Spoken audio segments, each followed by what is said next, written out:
O dínamo é um dispositivo que pode transformar energia mecânica em energia elétrica, isso mesmo. Em relação aos dínamos, então tudo que eu falar aqui tem a ver com dínamos, assinale que foi correto. Então vamos lembrar aqui como que é um dínamo, a ideia simplificada de um dínamo. Não é nenhum bicho de sete cabeças. Basicamente, o que eu faço? Eu pego uma bobina, ou seja, várias espiras, uma enrolada depois da outra. Vou colocar em forma de retângulo, mais menorzinho, só para ficar mais fácil de entender o que eu vou fazer aqui. Tá? Aqui eu fiz só uma espira, mas são várias espiras, digamos que tem várias espiras enroladas assim, uma mais atrás da outra ali, tá? Formando uma bobina. Aí eu pego e coloco um ímã permanente, digamos que aqui eu tenho um polo norte, o polo sul dele vai estar para cá, né? E um outro ímã aqui, só que voltado ao polo sul aqui, aí o polo norte vai estar para cá, porque não tem ímã só com o polo sul ou polo norte, né? Só que o polo norte desse está virado para lá e o sul daqui, então de um lado tem um polo norte, sul pode ser aquele ímã em formato de ferradura, né? Enfim, tem um polo norte de um lado e um polo sul do outro, o que gera aqui um campo magnético contínuo, constante, indo do polo norte para o polo sul. Aí o que eu faço? De alguma forma, com energia mecânica, eu faço essa bobina girar em torno desse eixo dela aqui. Ó. Ela gira. Quando ela gira, depende da posição que ela está, o fluxo magnético por ela aumenta ou diminui. E o que a lei de Faraday diz?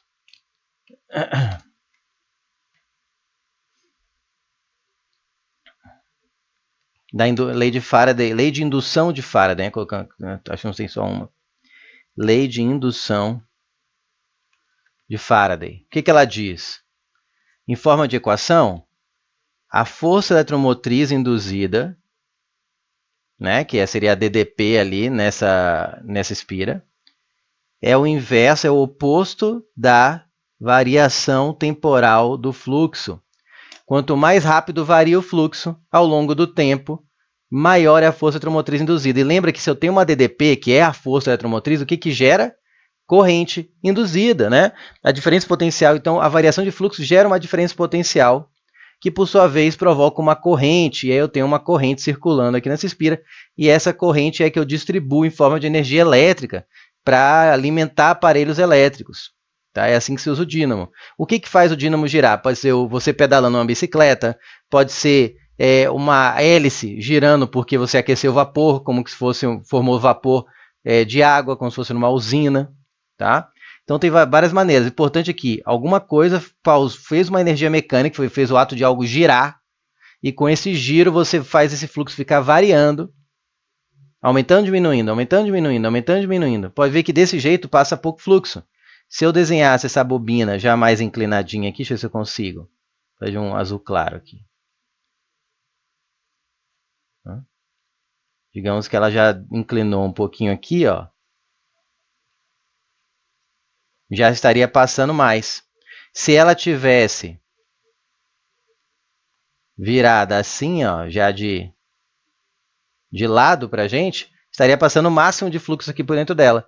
E aí depois ela começa a inclinar de novo e perder fluxo até pegar uma. Então diminui e aumenta, diminui e aumenta. E o que é esse menos aqui, professor? Tem um pouco relacionado com a lei de Lenz, por isso que essa lei é conhecida também como Faraday-Lenz, que fala que essa variação de fluxo ao longo do tempo, que gera uma força eletromotriz induzida, vai provocar uma corrente que, por sua vez, gera um campo magnético que tenta destruir ou neutralizar o campo magnético que provocou essa corrente induzida. Ou como se fosse aquela ideia da mitologia grega, que o filho substitui o pai, às vezes mata o pai, se pegar a mitologia grega, né? E substitui o pai. É uma coisa assim, ela tenta destruir quem a criou. Só que acaba que ela se destrói junto nessa brincadeira, né? Porque aí ela não existe mais. Bom, mas é essa a ideia. Então, você tem que manter esse giro para que ela continue sempre formando essa corrente que tenta destruir. Esse menos é para dizer que ela se opõe à variação de fluxo, na verdade, né? A força motriz se opõe à variação de fluxo ao longo do tempo. Bom, por enquanto já está bom, vamos começar a ler e aí a gente vai analisando. Daqui a pouco eu falo sobre outra coisa, que é mais especificamente a lei de Lenz. Vou repetir aqui, porque aqui eu falei mais de Faraday, né? O Faraday meio que fala da intensidade dessa força motriz induzida que surge, e Lenz fala que ela seria a lei do contra, ela surge para neutralizar a variação de fluxo que a gerou. A lei diretamente relaciona, então vamos lá, assinale que for correto, 01. A lei diretamente relacionada com o funcionamento dos geradores elétricos é a lei da indução de Faraday. Então perceba, cuidado, alguém pode falar assim, mas espera aí, pilha é gerador elétrico. É. E não é indução de Faraday, não, é conversão de energia química. Tem pilha de combustível que aí usa indução. Mas normalmente a pilha é o quê? A pilha alcalina é química em elétrica, por causa de fluxo de íons, né? Então você não tem indução de Faraday no gerador elétrico pilha. Mas vamos relembrar que no enunciado da questão ele fala em relação aos dínamos. E no dínamo, sim. No dínamo, gerador elétrico dínamo, que ele é um outro tipo de gerador elétrico, quem é a lei diretamente relacionada é a indução de Faraday. Eu sujei meus óculos aqui. É a indução... não limpou muito, não. Peraí, deixa eu tentar mais uma vez, senão é assim mesmo. Foi. É a indução de Faraday. Então, sim, com relação a dínamo, né? Então, você, quando ele fala geradores elétricos aí, não é todos os geradores elétricos do mundo. Pilha não é por indução de Faraday. Mas ele fala em relação a dínamo, então, sim, está correto. 02. A força eletromotriz induzida nas espiras de um gerador elétrico depende apenas da área das espiras e do campo magnético externo, sendo independente da velocidade de rotação da espira. Bom, já vê que isso é falso, que eu falei que quanto mais rápido variar o fluxo, porque é a variação do fluxo pelo tempo. Então, quanto maior a velocidade que esse fluxo varia, maior é a força eletromotriz induzida. Então, ela depende, sim, da velocidade da rotação. Mas só para checar aqui, por que ele fala que depende da área das espiras e do campo magnético externo? Porque, gente, fluxo magnético... Deixa eu colocar aqui na teoria.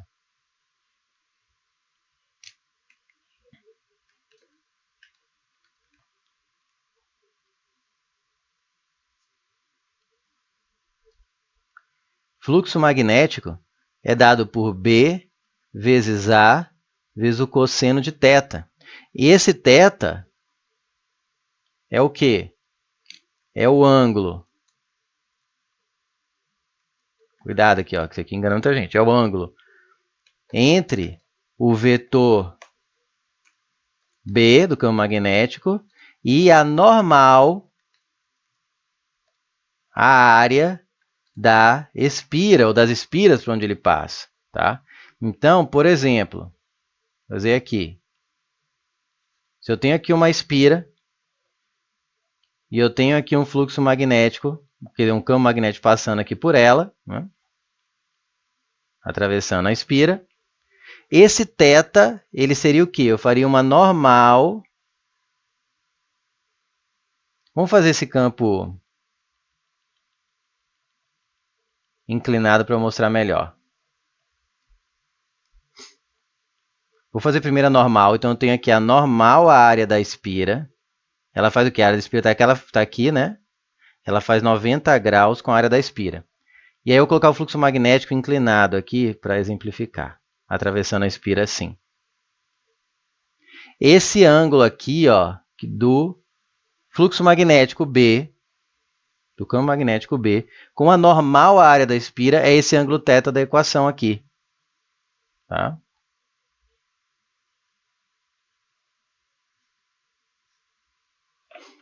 Perfeito? Então, substituindo essa equação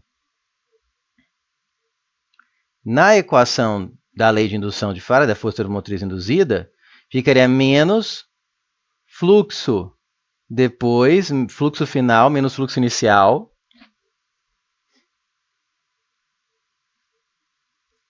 dividido pelo tempo. E o fluxo final seria B final, né? O que pode mudar é o ângulo, né? Então, vamos pensar assim. Eu vou pensar em... O fluxo depende de B, a área da espira não muda, o B geralmente não muda também. O fluxo muda por causa do ângulo, que fica girando, que acontece na bobina. Esse ângulo muda, então o fluxo muda. O ângulo que ele entra muda. Então, é o ângulo que tem final inicial. Então, fica a variação do fluxo. É B, A, θ final, menos B, A, θ inicial, sobre o tempo. Tem um menos aqui fora. Então você pode ver, né? Estou supondo aqui que está variando é o ângulo com a normal. Tá? Se eu colocar BA em evidência, aqui vai ficar o delta θ, né? Que é a variação desse ângulo ao longo do tempo. E o que é e o menos aqui? O que é a variação do ângulo ao longo do tempo? É a velocidade de giro, velocidade angular. Né? Então, eu acabei de provar que a intensidade dessa força motriz induzida depende de com que velocidade gira a espira aqui. Quanto mais rápida ela girar, mais forte é a corrente produzida. A força motriz induzida, ou a força motriz induzida nas espiras de um gerador, ela depende apenas da área, o A aqui, ó, e do campo magnético externo, depende do B, ó, ele aqui na equação, sendo independente da velocidade de rotação das espiras, não é dependente, não é independente. Por isso a 02 está incorreta, tá certo? 04. A estrutura de um dínamo é composta basicamente por uma bobina, aqui que eu desenhei, na presença de um campo magnético produzido por ímã. Sim, essa bobina gira, correto. 08. Numa usina nuclear, o vapor de água produzido pelo calor liberado nos processos radioativos é utilizado para movimentar as turbinas dos geradores elétricos. Exatamente. Então, se eu tenho na usina nuclear, o que eu tenho? Quase toda usina tem uma hora que a aguinha vira vapor, tá, gente? Então, digamos que aqui eu tenho uma piscina aqui, com água aqui.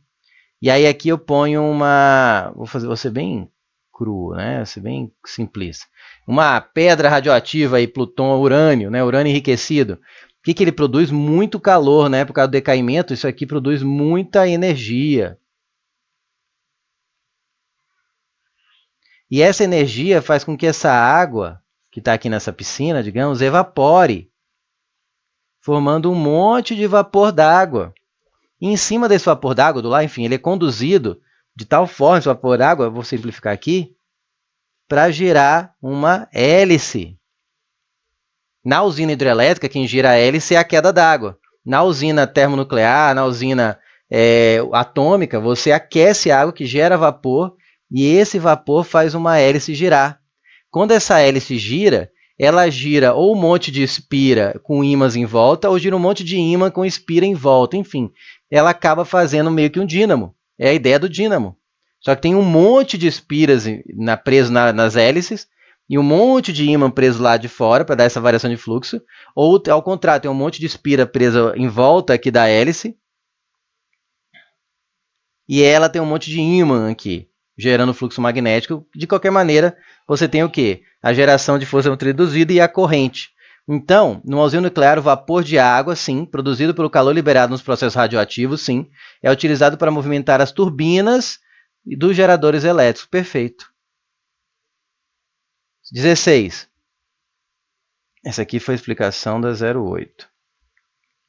Podemos utilizar a lei de Lenz, que eu falei que é a lei do contra, que é para dizer que a corrente que gera, a corrente induzida, gera, por sua vez, um campo magnético. Né? Se eu tenho corrente, eu tenho um campo magnético. Se eu tenho variação de corrente, basta ter corrente, eu tenho um campo magnético.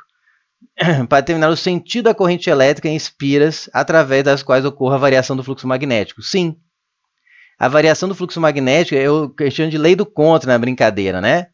Vou colocar aqui. Vou dar um exemplo de como que a gente determina. Um exemplo usando um macete.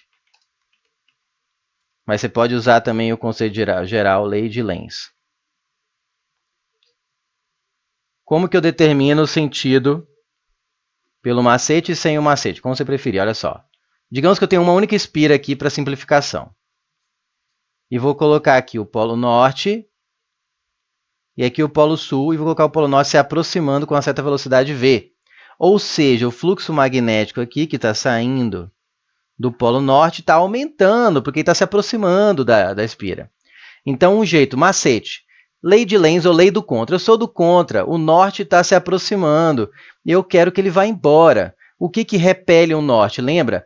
Polos iguais se repelem, polos opostos se atraem. É a mesma coisa com carga elétrica, só que para polos. Então, se o norte está chegando e eu sou do contra, eu quero que ele vá embora, eu coloco um polo norte aqui, desenho um N, e as perninhas do N me dizem que a corrente que vai surgir aqui é no sentido anti-horário, né? Anti-horário.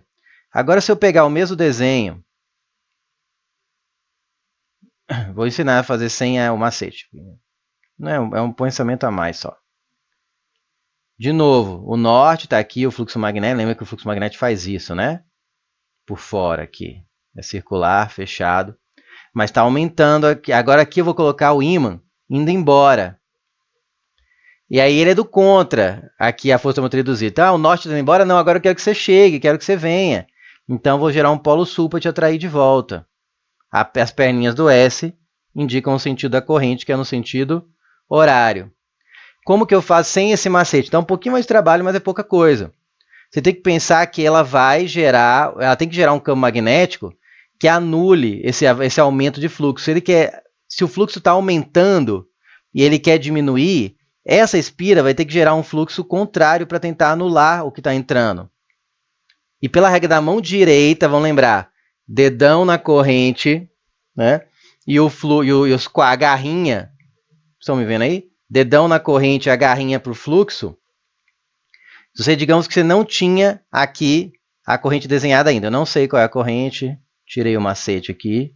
Eu só sei que para anular esse fluxo aumentando, eu tenho que gerar uma corrente que gera um fluxo saindo ali para a direção norte para anular o que está entrando.